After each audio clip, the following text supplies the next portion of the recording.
On today's Locked On NBA Squad show, we're looking at the mock draft we did. Couple surprises, couple of big trades. Kevin Durant, Ace Bailey going 3. Is that what's going to actually happen? We'll talk about all that and more. Locked On NBA Squad show starts now. You are talking ball with the NBA Squad show, sponsored by Game Time.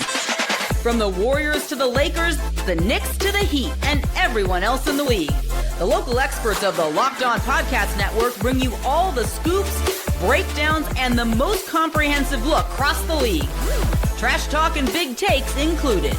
No holding back, we're giving the green light. It's time to talk NBA Squad show.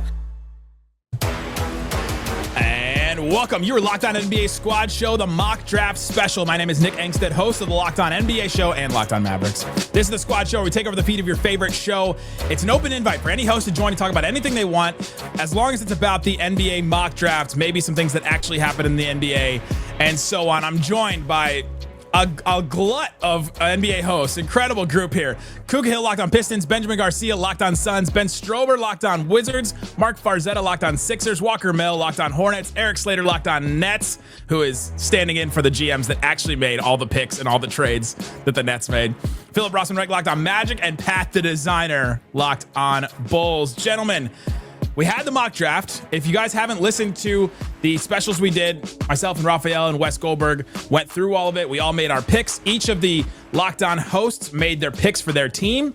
And so we went through, did the entire first round. We had several trades. We had 4 trades. We had 5. One of them got rescinded because of reasons that I will not mention, Zion.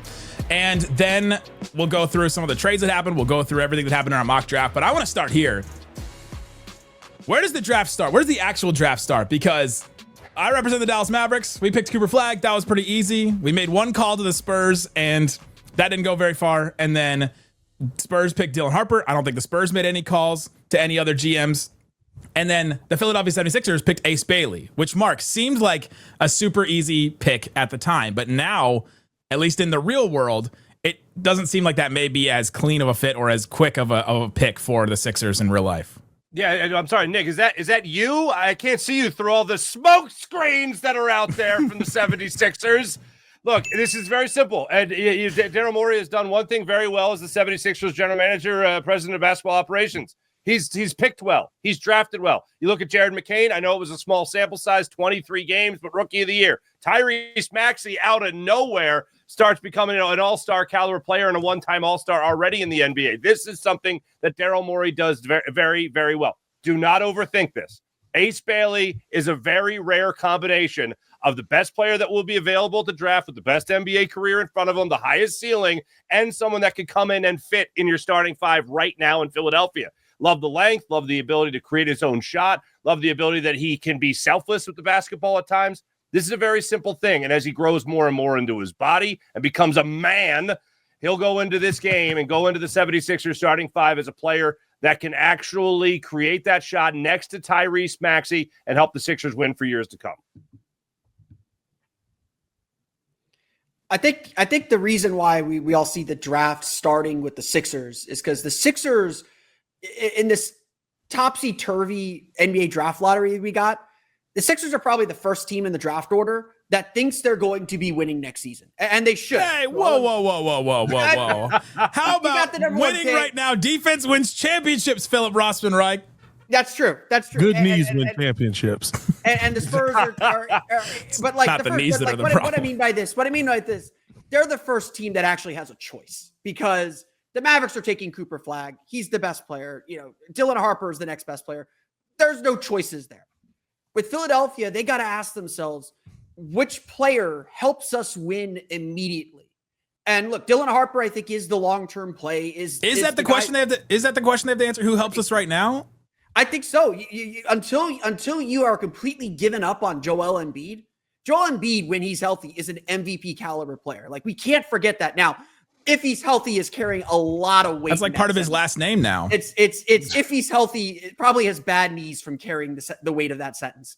But to me, Ace Bailey doesn't help you win immediately. He's going to be the low efficiency, kind of like the Michael Porter Jr. type guy that wants to be the star, but can't quite figure out his role on a more established team. If I'm Philadelphia and I think I'm winning next year, I do think VJ Edgecombe is the better player. He slots in better as a defender. He complements players that you already have. Until Philadelphia trades Paul George, Ace Bailey almost feels like some duplicating what you have in Paul George. And so that's why I think Philadelphia really does have a major choice to make here in this draft. Well, I'm going to break some news. Let me just break some news from the 76ers camp right here. Joel Embiid's cooked. The MVP stuff is done. It's over. The beautiful thought of thinking the Sixers could still do it. Even Philadelphia, the most hardcore Sixers fans go, yeah, it's over. It undersold itself, unfortunately. So they are looking to move in a direction where if you have a guy like Ace Bailey, he's good enough to be in that starting five. He's not going to step into the NBA and be as good as VJ Edgecombe, but he'll be good enough to be in that starting five. If the greatest if in sports happens, which is Joel Embiid plays well, which nobody's expecting, and even if he does, he's not going to play 55, 60 games tops this year. So it's all about right now building for the future, and Bailey is the guy you could do that, both to help you now if you fish a wish and you actually have some healthy guys. No one's betting on it, but more so the guy to build down the line with Maxey and McCain. Well, and Mark, you mentioned all the smoke screens coming from Daryl Morey. I mean, I certainly hope so as a Hornets fan, because I want VJ Edgecombe there at number 4. So I hope the favorite on FanDuel being VJ going to 3, VJ being the favorite to go at 4 to Charlotte as well. Like, I would love VJ Edgecombe here at Charlotte because, look, I get scared money don't make none. I'm scared of Ace Bailey, man. I'd rather just take the sure thing with VJ, who slots in perfectly with Charlotte. So I do think Philly, we got to figure out, is it the smoke screen? Are they telling the truth with VJ Edgecombe and the meetings and the flying in Tyrese Maxey? How real is all of it? It seems pretty real if they're asking Tyrese Maxey to fly in. I do want to spin this, though, just a little bit. So I agree that Dylan Harper is in a tier by himself in the second tier of this draft. If Cooper Flagg's number 1, Dylan Harper is in a tier by himself, and then you have all the shooting guards and whatnot in tier number 3, whatever it is. Man, like, I still think the draft starts at number 2 with San Antonio, at least a little bit. Like, I'm not so 100% sure that I'm not tuning into the draft until we get to the 3rd pick. Like, I'm tuning in for that second one. I know Cooper Flagg, all the fanfare, like, he's going to be first. But I'm still tuning in to see what San Antonio does. There's still a lot of options there. Okay, you're telling me that they are so sure about Dylan Harper, Stephon Castle, and De'Aaron Fox to pair with Wemby that it's just like, nah, all good. We're just going to take them, and we don't need to trade back a couple spots just to collect more assets, especially if you're looking at KD, right? Maybe, okay, you trade back a few spots, whatever. I don't know. Maybe Charlotte would trade up to go get Dylan Harper at number 2. And then you wouldn't have to slide back all that far. Now you take somebody that fits a little better with the backcourt that you already have. And then the Kevin Durant stuff is still here. Like, I think that's very interesting. So, yeah, man, San Antonio, I'm going to be tuning in for what the Spurs do at 2, whether it's a trade back or whether they shock everybody and take somebody. It's just not Dylan Harper. Anyone see the ESPN mock draft today? Yeah, the Wizards are getting Ace Bailey at 6, apparently, according to ESPN's mock draft today. And I just see that and I go, come on. Like, we know that this isn't happening. The Wizards are not getting Ace Bailey at 6. Now, with that being said, I don't think it's impossible that while trading up at this point, I think because the Wizards, where they are as a franchise right now, they are not in need of a player that is going to help them win games right now. In fact, the Wizards need to lose even more next year because if they don't have a top 8 pick next year, that pick goes to the New York Knicks. I know there's going to be some movement that comes with that also, depending on a pick swap with the Phoenix Suns, depending on how bad they are and what happens with Phoenix. Sorry, Ben. But if you're the Wizards right here, a guy like Ace Bailey would be really intriguing for the Wizards because I think he's a guy that's going to need to develop a little bit and, as Mark touched on, become a man in the NBA. And I think with the Wizards' timeline being at least 2 years away from even really being ready to be a relevant team again, probably, I think that timeline actually works out a little bit better for Ace Bailey. But he's not going to be there at 6, so just seeing that today, I'm like, come on. Yeah, I just want to say those picks will also never be exercised. The Wizards getting the Suns picks, those pick swaps, this was just to make Wizards fans feel better. I'm going to go ahead and bet in the last 50 years of data that the Suns will at least be better than the Wizards. Well, so I wouldn't worry about getting our picks later on. I think that was just to make you guys feel a little bit better about taking Bradley Beal from you, which you're welcome, by the way. Yes, thank you. Who feels better about that Thank you so much. If the Suns somehow, bottom out and won the lottery, the NBA will realize that means the Wizards will take that pick in the pick swap, so they'll make sure that doesn't happen. I think what gets tough about the Ace Bailey situation either way is that it's actually a tough enough and a deep enough draft that you can have the conversation on him falling. Now, I think he would have to be a complete, you know what, for him to fall. Like, the attitude would have to be absolutely insane. But I mean, we are hearing that he's basically not working out for anybody. He's kind of taking the Deion Sanders approach of like, yeah, you're going to draft me or you're not, and I don't care. I'm going to be talented, which is actually true. But it is going to be one of those interesting drafts where, like, there is talent there. You can go VJ Edgecombe. You do have options, 1 through 6 of options that you can go after and actually take players at, where maybe if the attitude is bad enough, teams are going to look at it and say, yeah, I just don't want you in my locker room to have to deal with you. Yeah, are we sure he's the height he says he is? Like, I know he measured at the combine, but I still can't get over that he was listed at 6'10" and measured it at like 6'7". Can we stop doing the no shoes measurement, please? No, it has to be even across. It has to be even. It's scientific. Here's the thing. When's the last time you were on a basketball court and you saw somebody playing barefoot? Listen, a scout told me this story. I can guarantee you this. If Ace Bailey's on the court and he's wearing shoes that make him 6'10" that day, he's 6'10" that day. Yeah, but if he's on the court and he's wearing some lows, he might be 6'9". Like, Jace Richardson would have came into the combine in platform shoes. Like, that's what would happen. I'm wearing the shocks. Like, I'm going back to the VC shocks if I'm getting measured. Like, come on, huh? Like, you pump him up and make him a little. A scout told me one time that he had a player go into the combine and he had like these certain socks on, and you got to do it without socks, like, because you have to do no shoes, no socks. And the player was like, "No, I got to keep my socks on," and he was like, No, you got to take them off. And he took them off and he went down like a half an inch. His socks had like supports in it that made him a little taller. That matters to guy. Damn, I got to get those socks. Holy cow. Those socks sound comfortable. Do the socks get them closer to the rim? Gets them closer to God, that's for sure. Wear the socks. Coming up, the real Kevin Durant may not have been traded yet, but we traded the fake one in our mock draft. Where did he go and for what? And the team that traded for him said they got fleeced. We'll talk about that and more coming up. Today's episode of Locked On NBA Squad Show Mock Draft Special is brought to you by Game Time. There's nothing like the NBA playoffs and beyond. The intensity, the buzzer beaters, all that. You got to get Game Time. Get your tickets with Game Time. Check out the last-minute tickets, panoramic seat views, no surprise fees. You get to see everything up front, which I love about Game Time. And it's not just sports. They have all kinds of other things on there, too. I've gotten theater tickets. I've gotten concert tickets. I've gotten all kinds of things on Game Time. Check it out. You can see your exact view from your seat. And NFL schedule release is coming out pretty soon. Check out NFL tickets. They're just as easy. You'll find great seats for as low as $100 thanks to exclusive discounts with Game Time Guarantee. Your tickets are 100% authentic and will arrive on time. You'll always get the best price. Take the guesswork out of buying tickets with Game Time. Download the app, create an account, and use that code LOCKEDONNBA, all one word, for $20 off your first purchase. Terms apply. Again, create an account, redeem the code LOCKEDONNBA for $20 off. Download Game Time today. Last minute tickets, lowest prices, guaranteed. Man, on the Ace Bailey note, because I was thinking about this with the Nets at 8, if he were to fall to 6 with some of the reports that we're getting, about some of the concerns, the polarizing like nature amongst front offices, if he falls to the Wizards at 6, are you just like setting that pick in and taking to the bank and like running for the hills for like a victory lap? Or, is there some serious deliberation? Because I think a lot of NBA, front offices aren't so sure. Yeah, that's an interesting point because I think the consensus, at least from Abdullah and I, because we didn't expect a guy like Ace Bailey to be available at 6, is if Trey Johnson is there at 6, then I think that'd be a pretty easy, safe pick there for Washington to do at that point, a guy that would stretch the floor and give some depth as a shooter that Washington doesn't have at all. Jordan Poole's the best three-point shooter, and he's pretty much the only three-point shooter on the Wizards, if he's still there after draft night. We've talked about that so much the past couple days, and I guess now that the Magic are out of the picture for a trade for that, it's going to be interesting to see what happens around draft night.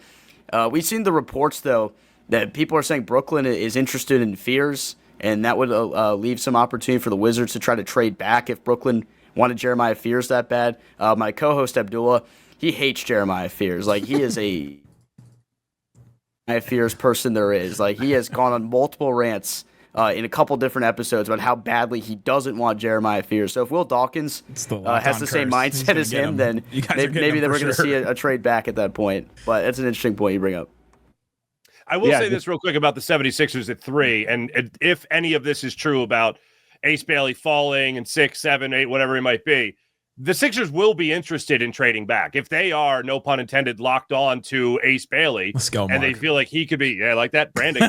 they have the new if guy. they really are in that area of we got to get him no matter what, but they have the opportunity to trade back. They'll do it. The Sixers, unfortunately, through moves they've made, are depleted when it comes to draft picks in the near future. They got 2 down the line coming from the Clippers and the James Harden deal, but that's 27, I believe, in 2028.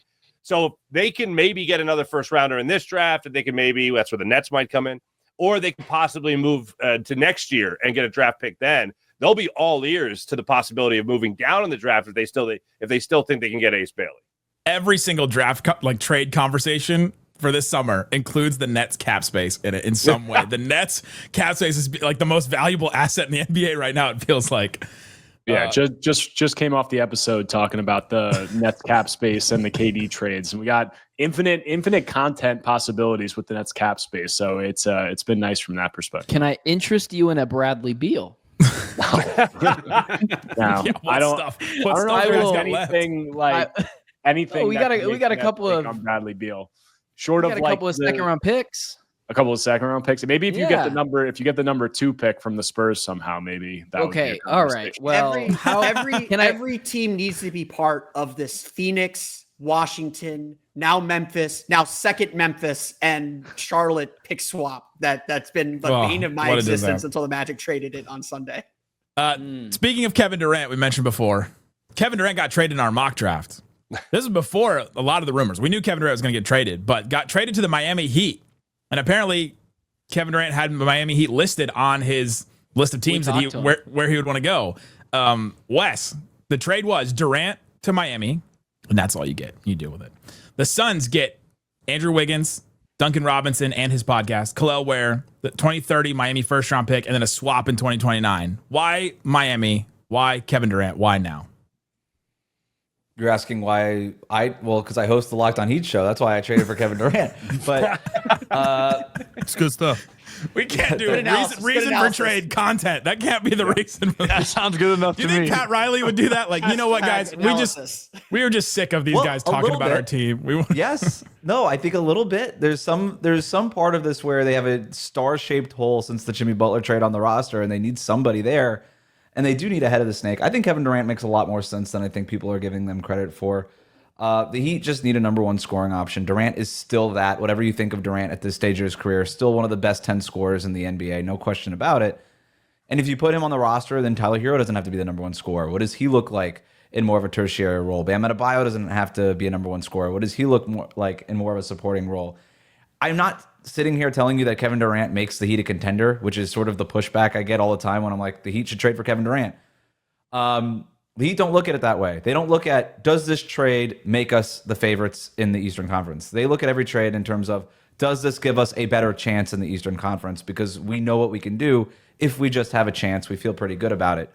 I actually feel like I got fleeced in this deal a little bit in the reporting that came out, including Khalil Ware in this trade a little bit was, I don't know. I don't think that that's going to happen at this point, even though I made another trade during the mock draft to shore up the center spot. But yeah, I think this would be a steal for the Suns based on some of the reporting that's out there right now. I mean, I think it's leverage season. I would lean towards, I don't think anyone knows what's happening in the Kevin Durant front. I don't even think Kevin Durant knows what's happening in that front. But when you talk about this deal, It's true, been for a while. I don't even care about getting Wiggins. I don't like, sometimes that's a little bit of the holdup. It's like, oh, bring Wiggins here, bring Ware here, 2 guys who can kind of defend pretty well, make them longer. It'll be good for the Suns. The whole piece of this, like, keep the pick swap too. It's about get a first back and get Khalil Ware back and be able to talk about you having a young duo of Ryan Dunn and Khalil Ware and potentially be able to sell that to your fan base for the next coming years and potentially be a team that you can actually be competitive next year. Like, Nick, not everybody can have their lottery rigged. Yeah, listen. I'm sorry. I was seeing I'm sorry that we what I didn't thought fall. my future was going to look like a little bit there. I'm sorry we didn't fall ass backwards into the Hey, number 1 overall pick. all of Some it. of us have All of some it. of us have All to of it fell in actually there. work for things for a living. But I mean, they worked the league office. They went to the league office and hey, you guys are having a ratings problem. We'll send an international superstar to the Lakers, and you give us the number 1 pick. Yeah, ridiculous. But no, I think Khalil Ware ultimately is the key piece of this. Like, if the Suns get back, I do think the Suns, if they get back Khalil Ware, they need to get a first-round pick back for him. But if you send Terry Rozier, Duncan Robinson, they're going to decline his. I think it's a non-guaranteed deal, and like 50% of it's guaranteed. Yeah, yeah. The Suns are going to do that to get out of the second apron. Yeah, it's all about money. It's simple dollars and cents. Duncan Robinson is a key part of a Kevin Durant trade to Miami. He almost and it's weird. I feel like that gets so overlooked in this. It's not the number one thing Miami has in a potential Kevin Durant trade, but it is a thing that the other teams like Houston, San Antonio, Minnesota, they don't have that piece where it's like, here's $10 million of savings before we even get to the tax multipliers of this and you being able to duck the second apron. Like, we don't, you and me, Ben, we don't need Brooklyn. We're the one team that doesn't need Brooklyn here. We'll just give you Duncan Robinson. You've got an immediate route to cap savings, and that's the part that I think keeps getting overlooked here. Yeah, well, it's constantly people are like, oh, the Rockets make a ton of sense. I mean, yeah, logistically they do. You add Kevin Durant to that team, you take off what, Jabari and I don't care, some other player.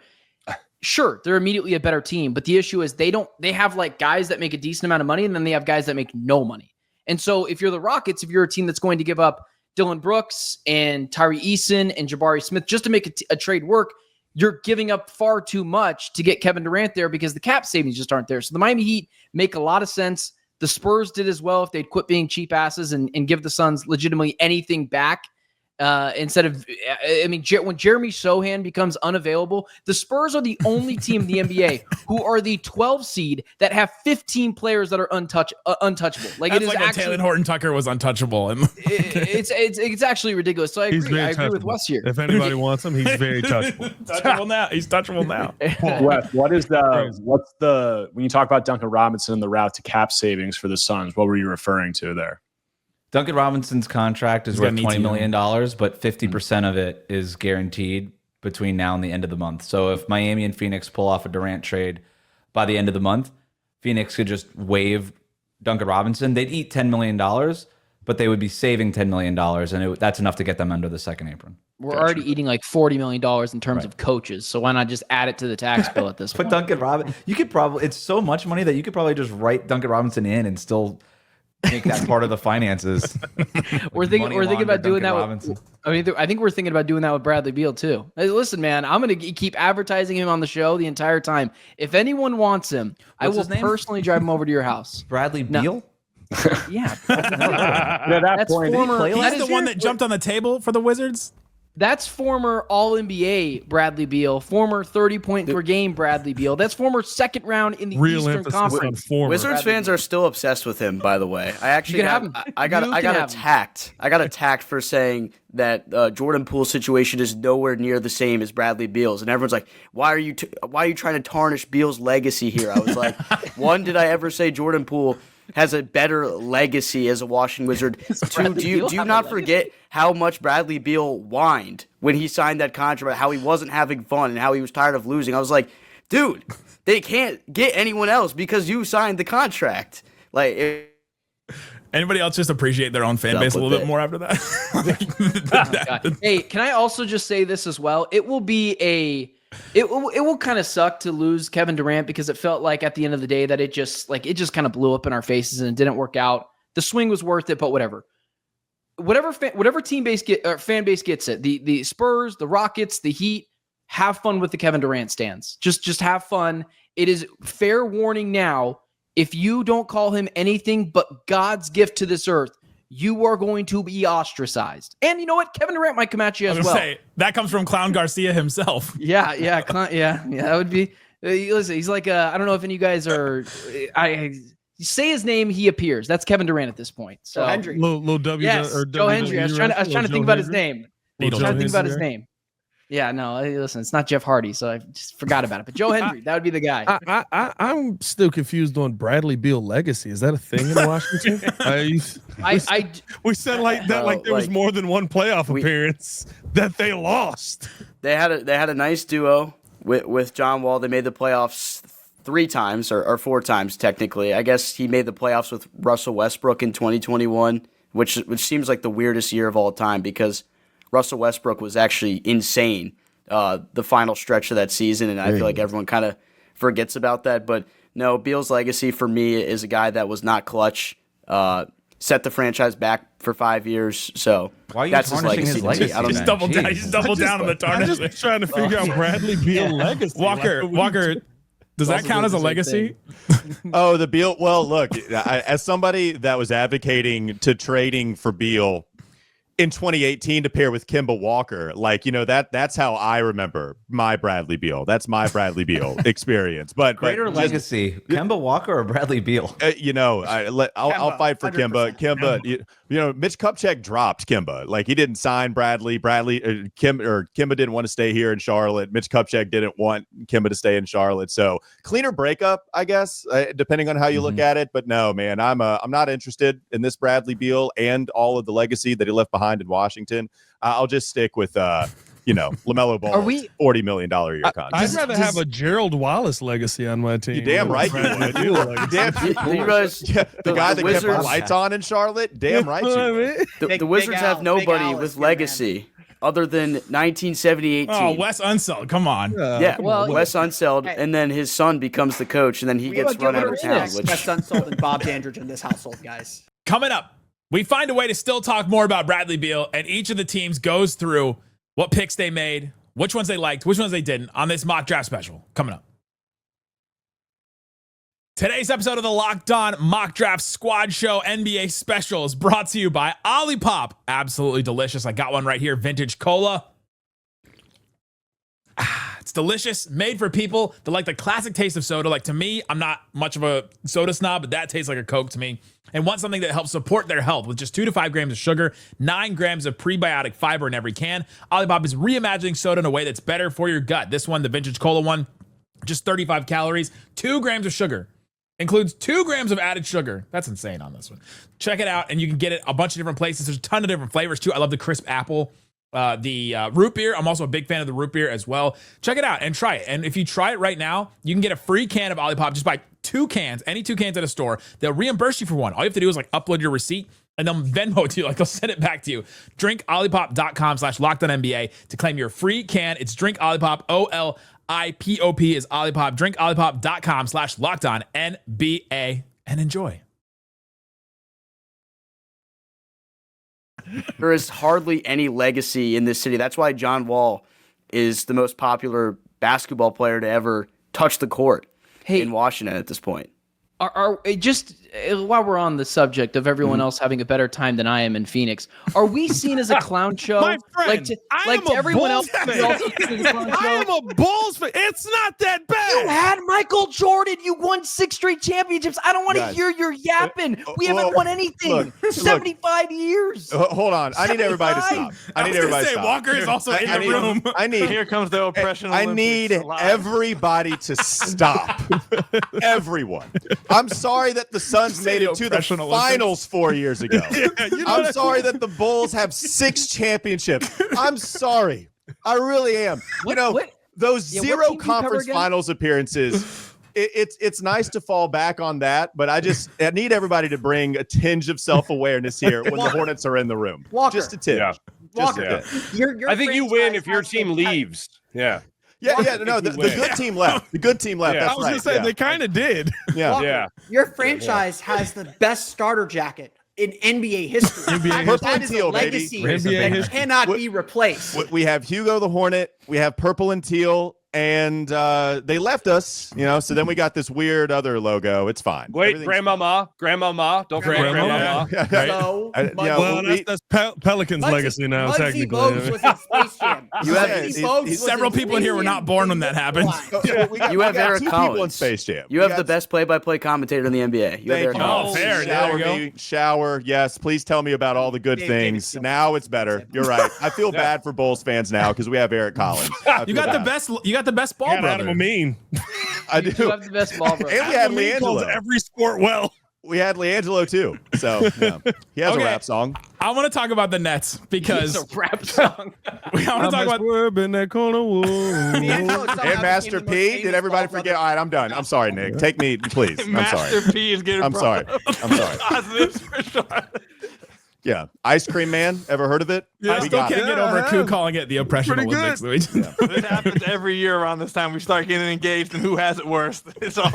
And then you lose because I'm a part of it. And then you guys lose. Yeah. All right. Sorry, and Nick. if Matt George from Locked On Kings was on here, he would run circles around everybody. You would just Yeah.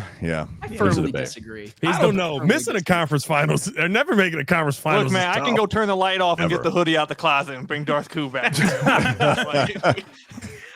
How many games? 28 games in a row was it last year? Yeah, 28. Listen, at some point, losing just becomes kind of funny, right? You lose 28 in a row. You're No, like, it don't. We were a world story. No, it don't. Ben, for however bad you think it is now, it can't get much worse. That Ryan Dunn, Khalil Ware team would kick you in the butt. Like that would be a team to cover. I watched the Bulls team and called 82 games where Cam Payne was the starting point guard. Ooh, the tank commander. Yeah. That's right. No, we were trying to win. There was no tank on.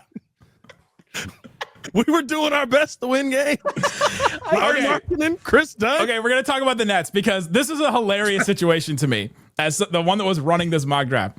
So we had Adam Armbrecht and Doug Norrie were running Locked On Nets. And in between the time when they left the show and Eric joined, Doug made all these trades and Adam made all these trades. They got 6 first-round picks in this. Eric, you had to answer for all of those first-round picks and those trades. This is the time to do it.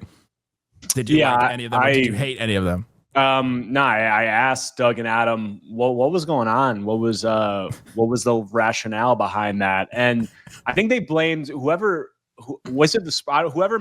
offered them one of the trades. They blamed. They're like, well, they came and offered me this trade, and I couldn't say no. So they kind of deflected some of the blame there. But I don't see the Nets making 6 first-round picks. But maybe there could be like a process where they follow some of what Doug and Adam did.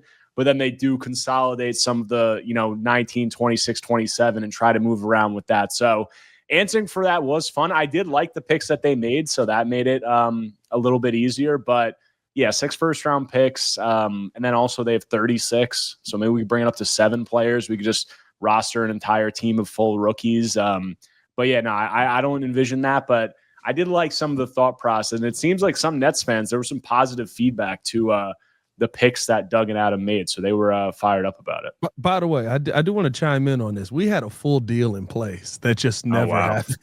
What was it? It was going to be the Nets 2025 26th overall pick for the Portland Bulls pick, from Portland, Bulls 2027 first, and 2028 and 2030 second round pick. And it just never happened. I was like, I guess this pick doesn't come. So that's fine. Yeah, I love us trading future first round picks, especially like next year, because it'll just reset to we're not gonna remember. We're not gonna remember. We've been doing this mock draft since 2017. I have the results from 2017 back then. Like it doesn't matter. We just trade. I do like the idea of just a squad of rookies, just 5 starting rookies, and just have them compete for the rookie max. Weren't 3 of them from to answer that age-old question if Kentucky could beat an NBA team? Well, this one would be France. They got 3 French. France beat an NBA team. Who did they pick? They picked Noah Asenge. They picked Igor Demin. That one doesn't really count. Who else did they pick? Nolan Traore, Maxine Reynaud, and then just missed picking Noah Penda, but picked Hugo Gonzalez and Thomas Sorber. Those are the Nets picks.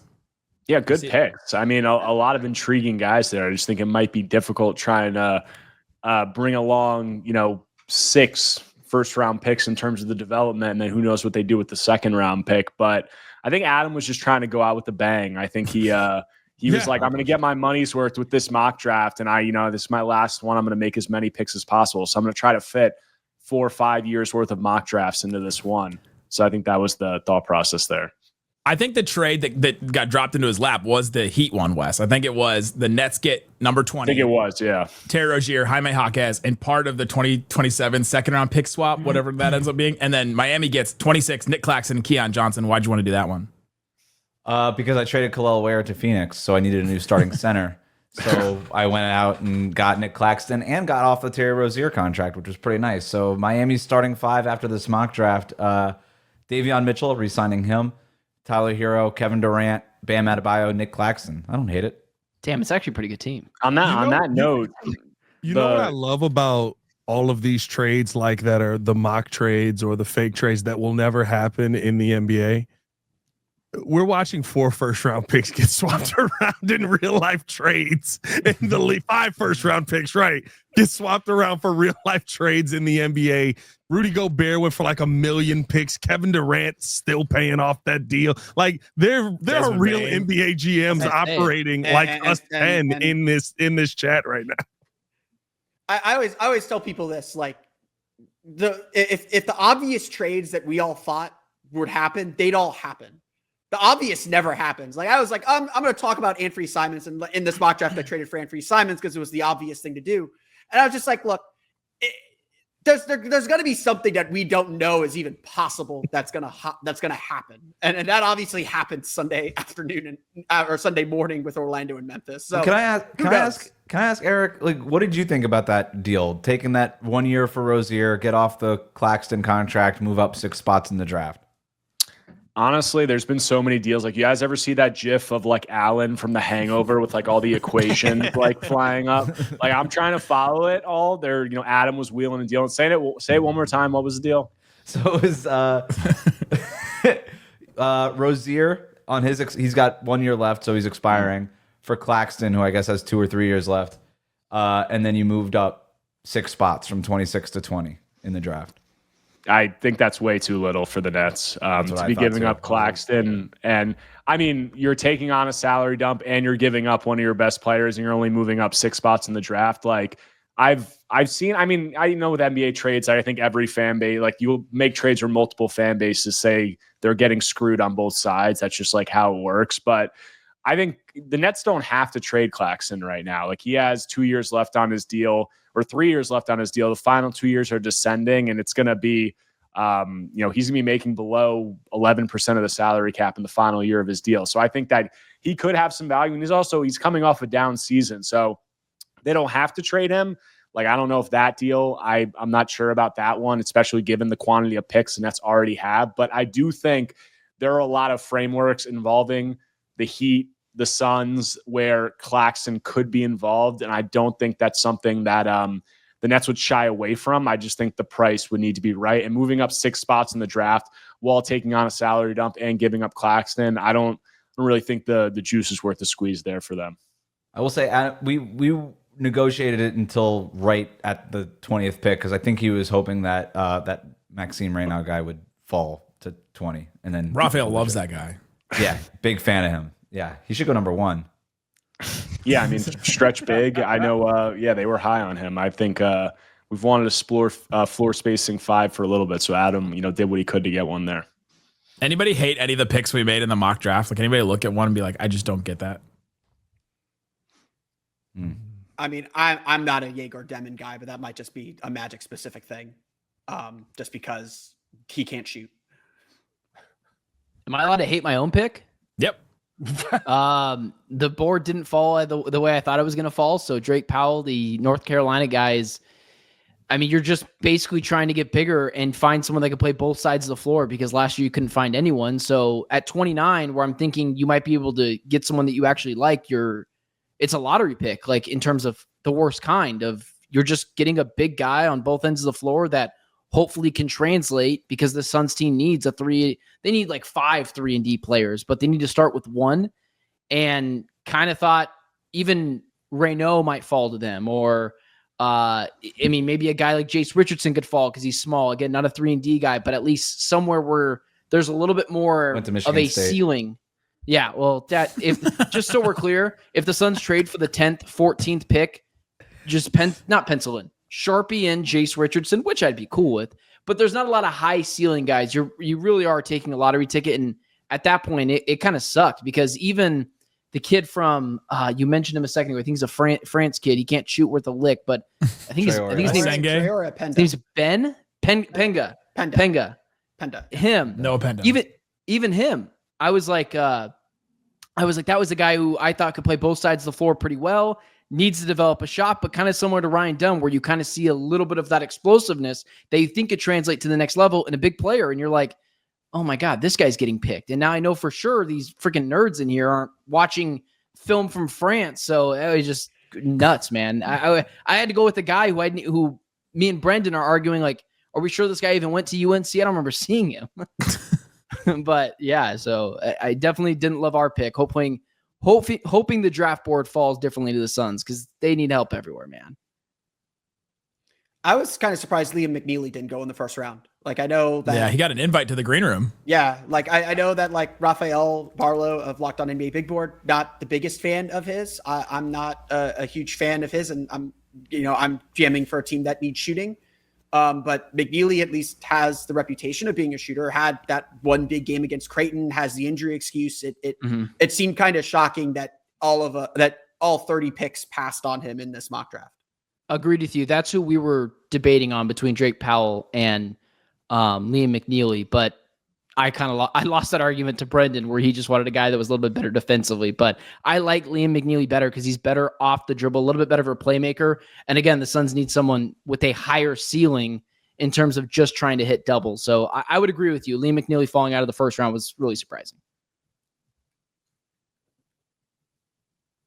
Cool. You just hanging out during this mock draft? Like you just didn't. Yeah, I'm just here so I don't get fined. I have a question. Fair enough. You want to bring me up. Eric, I got a question. How likely is it that the Nets in real life trade one of 19, 26, or 27? And can the Pistons have one for free? I'd say it's overwhelmingly likely that they trade at least one. The Pistons cannot have one for free because you guys are now a playoff team, a perennial playoff team, and the Nets are still down bad. So no, but yeah, I think they're definitely a team that needs to consolidate and needs to move up. And I could definitely see them. There's just like, it's honestly tough, gaming out the possibilities with the Nets because of the cap space, because of the KD sweepstakes, because of some other rumors we're hearing. There's just so many possibilities of ways they could move up. They could move up in the top 10. They could move up from 19 into the lottery. They can move up from 26, 27, 36 into like the, low 20s. So there's just so many different ways that they can go about it, but I'm fairly confident they're not going to make 4 first-round picks, let alone 6. That's why when I saw 6 from Doug and Adam, I raised an eyebrow for me. But yeah, I think they're definitely going to move off one, if not multiple picks, and there's just so many different machinations of how they can do it. But I'd be pretty confident that they could try to get close to a second lottery pick. Right? I think that's something that definitely could come to fruition, whether it's through the KD trade or some other way. I'm just curious, what would you be looking for, Eric, in a KD trade? Because I think it's absurd as well to take 4 picks in the first round. But if you're looking to facilitate that trade, like say with the Rockets who don't have a lot of money, what does that look like for the Nets to feel like? Because I see Suns fans put stuff out there like, all right, we'll get Cam Johnson, Nick Claxton, and like let's just throw them.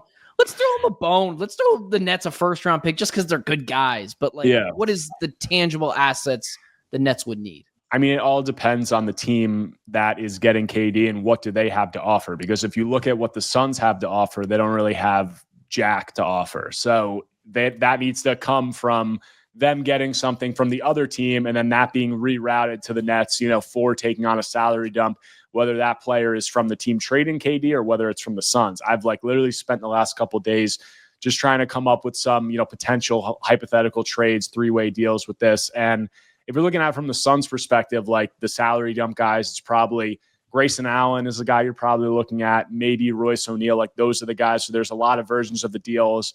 Like, for example, if the Spurs are in the deal and you end up getting 14 from the Spurs, maybe the Nets take on Grayson Allen and give, the Suns 26 or 27 and they move up to 14. So, in return for taking on Grayson Allen and the 3 years left on his contract, the Nets move from, the late 20s to 14 and the Suns get whatever else is there. But it's ultimately going to depend on how much the Suns are, able to get for Durant, because the more they get for Durant, the more assets they have to, potentially attach to a salary dump and give it while, having stuff left over for themselves. So I think that that's the way that I see it playing out. I also think there's a lot of frameworks where, the Suns want a center, Claxton maybe goes, but if you give Claxton to, the Suns, they're going to have to give up a larger chunk of what they're getting in the package for KD going back to the Nets. So there's a lot of different ways that I could work out, but I think that the one thing that's certain is the Suns are going to try to get below the second apron. And I think that the Nets present a pretty clear pathway for them to do that,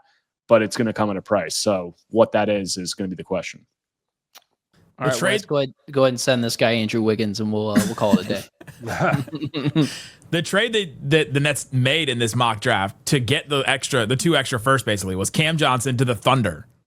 Nets get Aaron Wiggins, Ousmane Dieng, and the OKC's picked 15 and 24, and then a Milwaukee second in the future and an Atlanta second in the future. Can we all agree that we're not helping the Thunder this summer? Like, I don't think that team needs any more help over there. I mean, unless there was an NBA-wide agreement that they would, I mean, that's a pretty good trade for the Nets. I mean, if you're giving up Cam Johnson, you're getting, you said Wiggins, Dieng, and 15 and 24. 15 and 24, yeah, and 2 seconds. To run to the bank with that one, I don't think that's a heavy price. It's like I mean, pocket change for the Thunder right now. Yeah, that's Wiggins. The Nets have to take the best offer on the table. They can't think about that. Sorry, Mavericks. You guys got to still deal with the Thunder all year. I'll tell you right now, the Sixers already did their workload when it came to helping out the Thunder, or at least not helping out the Thunder, because if they would have finished outside the worst 6 teams in the NBA, their first rounder would have went to the Thunder. Ugh. The Magic apparently started helping the Thunder like back in 2012 or 2013 when they traded Victor Oladipo and Domantas Sabonis for Serge Ibaka, and then gave them their GM back. Yeah, we tried to hurt him with Gordon Hayward. Like it's one of the few trades that they lost. We did our best. Sabotage. We tried Alex Caruso, so I don't think it gets any better than that. Yeah. Where do you stand on that trade now? Because I see all the time people are like, that was the dumbest trade ever for the Bulls. You better not defend this trade. Don't defend it. I mean, I think here's the thing. It depends on if Giddey can continue to be that dude that he was when Zach LaVine left the team. If you end up with a guy who is basketball run, you said what? The March pickup basketball run. Yeah, for pretty much. Listen, if you go out there next season and Josh Giddey is a 24, 20, 22, 8 and 10 guy, yeah, the trade looks fine. It looks like both teams won, and you got a future point guard that's going to help your team. The likelihood of that happening right now, like, we'll see. You know what I mean? That depends on. That is what Josh Giddey looks like when he plays overseas. That is what Josh Giddey looks like when he plays in FIBA with Team Australia. Can he be that dude in the NBA? If he is that dude in the NBA, it's a win-win trade for both sides. But I think it is still out there to be seen if Josh Giddey is the win that the Bulls need in that spot. Realistically speaking, you got rid of a dude who probably wasn't coming back because he wanted to be in the spot he's in right now, competing for an NBA championship for a 22-year-old point guard that showed you promise at the end of the season. Last 25 games, 20 points a game, 9.5 rebounds, 8 assists, 3 turnovers.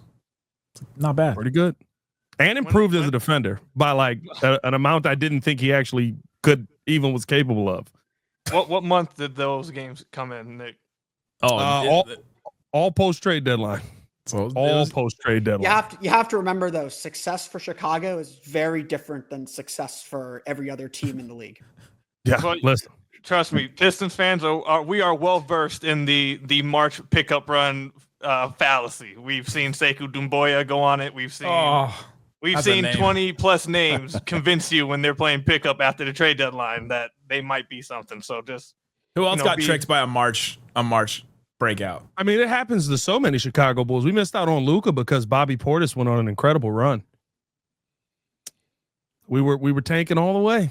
Is Cristiano Felicio fall under that? Is that why you guys paid him, or no? The Bradley Beal legacy Wizards tanking the last game of the season against the Magic when the Wizards were going to the playoffs and actually probably still needed to win that game. Yeah, cost the Magic a tie with Sacramento for number 2, if I'm not mistaken. That's okay. Sacramento got it wrong. Yeah, no, but I mean. Again, that's why I said Matt would go off on the oppression Olympics we had earlier. Yeah, but you don't get You don't get to be okay. You triggered me. You don't get to be. you don't get to hate that your team like just is bad because you're just stupid. Like trading Tyrese Halliburton for. I think Mavs fans were really mad at their team for being stupid for a little while during the season, and never will forgive them. You don't get to say that your team like is in that purgatory. There's nothing good to look forward to because your team's just dumb. You trade Tyrese Halliburton, you trade De'Aaron Fox for nothing because you want to go ahead and get Zach LaVine his back-to-back play-in games, but in each conference. Like you don't get to do that. Like the Hornets, again, They're just there because they're incompetent franchise. The Suns aren't there because we swung for the fences and it didn't work out. Kevin Durant, Bradley Beal. Isn't that being dumb though? No, everyone the Bradley thought Beal thing was being dumb. No, stop it. There was nobody thought Bradley Beal was a good move. No one thought that was a good move. Stop. Nobody here thought Bradley Beal was a good move. Who thought Bradley Beal was a good move? No one. You were the only one who thought Bradley Beal was a good move. You guys are all liars. No one thought Landry Shamet and Chris Paul and a bunch of first-round pick swaps that were never going to be exercised because the Wizards are, where's Ben? A freaking Ben's internet dumpster fire always. They're just there to help. They're just there to help. Bradley Beal took his internet too. Yeah, they're just there because we had to have 30 teams in the NBA, so we had to throw them into the mix. Like, no, the second round picks, Chris Paul and Landry Shamet. The only thing that sucks now is that no one realized that Bradley Beal actually sucks. He's a losing basketball player. No, we all realized that. That's why we were all saying it wasn't a good move. He was an all-NBA player. Oh my god. All right, that was back when his salary was only like $25 million instead of $50. Walker brought up 2018. Do you know how old I was in 2018? I did want him. Hey, look, I'm telling you, I wanted Bradley Beal in 2018. I did. That was fine. Did he there lead is the league in old scoring? tape. Yeah. Yes, you said earlier when he said, I wanted Bradley Beal back in 2018. He led the league in scoring. It was either Bradley Wizards. It was either Bradley Beal or the mid-level exception. It was either Bradley Beal or Jordan effing Poole. I think we picked the better of the two, and it ended up not going that I know Jordan Poole won a title. We've been honest. Like Jordan Poole, flexibility. as the third option would have been exactly everyone in here. I did a whole episode on Jordan Poole. I'm the only person honest in here. No one in here. No one in here Poole's a better player right now than Bradley Beal is. It's probably true. It's probably true. The Suns swung for the fences, and it didn't work out. Well, I think you got to did the Suns factor in because when the Suns made the KD trade with the Nets, the new CBA hadn't gone into effect yet, but then they made the Beal trade, and it was known what the restrictions of the new CBA were. Which is You're trading for a dude who makes. We traded Chris Paul and Landry Shamet. But I'm saying you brought in a guy. The names don't even matter. The numbers, the numbers of the contract that you traded for. When everyone saw Booker, Beal, and Durant, everyone was like, "You Locked On put us in the first tier preseason team." We do those off of the straight season. We do those off of the FanDuel odds. Ourselves. There were some people who didn't like the deal at the time. Now, if you want to say we're dumb because we're just the Michigan State Suns, fine. But the Kevin Durant and Bradley Beal moves when it happened were not objectively bad deals. Kevin Durant especially. Hey, Nick, go pull up that Locked On episode that we did. Were we on Locked On NBA that night? We were on Locked On NBA. I was like, "Ooh, this makes no sense whatsoever." Oh my god! I want to know. What all right, we got a lot of guys in here who are fans of 38-year-old Chris Paul, who the Wizards didn't even want. They let him go. So Beal also has a no trade clause. Couldn't get him to waive that no trade clause. Well, that's the thing. An episode of Locked On NBA. He just put it over the top for being. Listen, trade clause, and that's pretty bad. All right, listen, knowing the that's okay. There's an episode of Locked On NBA from a year ago, from when the trade happened. Me and Howard Beck, and the title is "Why Bradley Beal to the Phoenix Suns was the wrong move, but right for the Wizards." All this is very triggering though, because back in 2018, you know how many times we played Beal or no Beal? We played that constantly. I advise that steal that content, Ben. Seriously, if you can ever get anybody to agree to make the Beal, steal your content. No, please steal. This is radio, podcasting.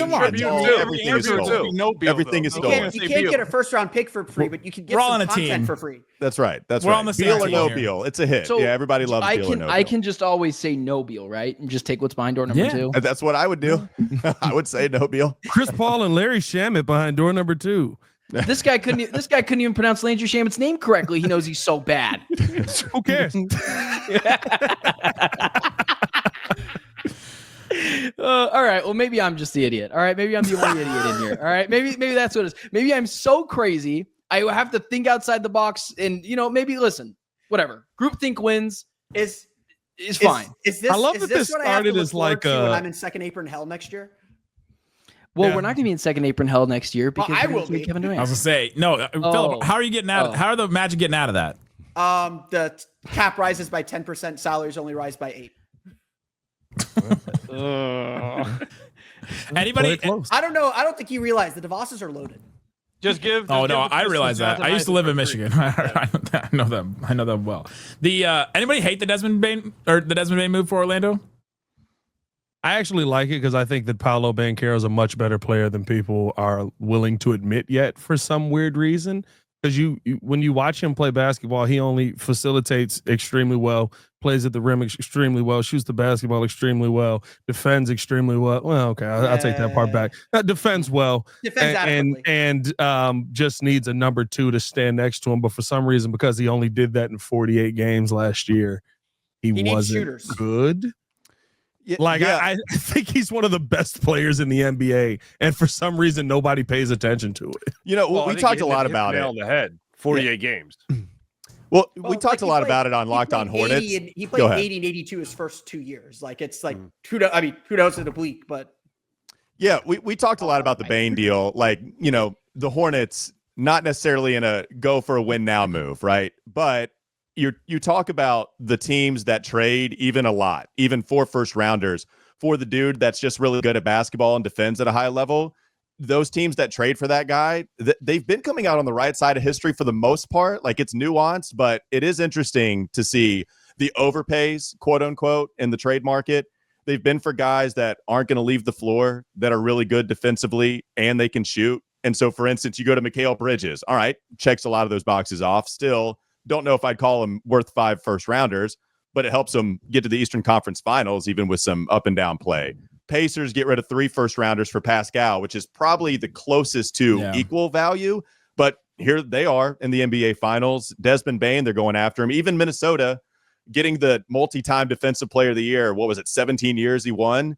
Yeah, they gave up all of those picks and they went to back-to-back conference finals appearances. Like maybe trading all of the picks for the dude that's awesome defensively and in a lot of those scenarios can shoot and isn't going to be a liability on one end of the floor or the other. Maybe that's worth the 3 to 4 first round picks that are being given up in this scenario. So like, honestly, it's easy to point at the Hornets and say, well, it's not a win now scenario for them. And I get it. I wouldn't do it. I'd be afraid to pull the trigger on that as well. But even with like the timeline farce that infiltrates this conversation all the time, well, maybe you just trade for Desmond Bane and then you make the Pistons jump, not to that level, but some kind of like mini Pistons jump where, my God, Hornets are actually somewhat healthy. They did get rid of a couple of picks, but they got a couple with Miami and they got one from Dallas in the PJ Washington trade. So you don't get rid of all your picks. You still have some. You go get an awesome player that's contractually locked up for a while. Like maybe this is just a smart move rather than us overreacting every time, right? Every single time. Oh my God, 4 first rounders. What are you doing? And then it works out for them. It's clearly a risk, but maybe just trading for good players that don't leave the floor is a good idea in the NBA. The Mavs fans are all up in arms about how many first round picks they got that the Mavs did not get for Anthony Davis. Yeah, in fairness, like some of those first round picks were to take Kentavious Caldwell-Pope's contract, to take Cole Anthony, who, you know, can't really play. But even 3, right? Like if 1 is to take on the KCP, like even 3 for Bane, I guess that would have been the projected value. Good point though. Like it definitely has to do with the KCP contract as well. How long have we been talking about the Magic needing a score, like a consistent score that someone like get a bucket? Like I lofted. This is when did Tracy McGrady play for the Magic, Philip? Okay, he last year was 2004. Well, you led into my point. Who were you born? Yes. Who was born? Who were you born? There's this player named Tracy McGrady. We went on these things called message boards and debated whether he was better than Kobe. And it was a legitimate debate. How old are you guys? No, I think like with the Magic, when was the last time they were able to lure a big time free agent? It would be Tracy McGrady. They haven't been able to do that. They lose stars rather than gain stars. Almost and Tim Duncan. We've been talking about for years. Well, if they just had a consistent score in the playoffs, they played the world's worst 7-game series with the Cavs last year, where like the first person to make a left-handed layup wins that series. And if they would have had, like, I even lofted this year. I was like, early in the season before, you know, it was really a bad idea, was what if they had Bradley Beal, a guy that could potentially just score? Now, again, that sounds like it's just a joke now, especially with Desmond Bane being added to that.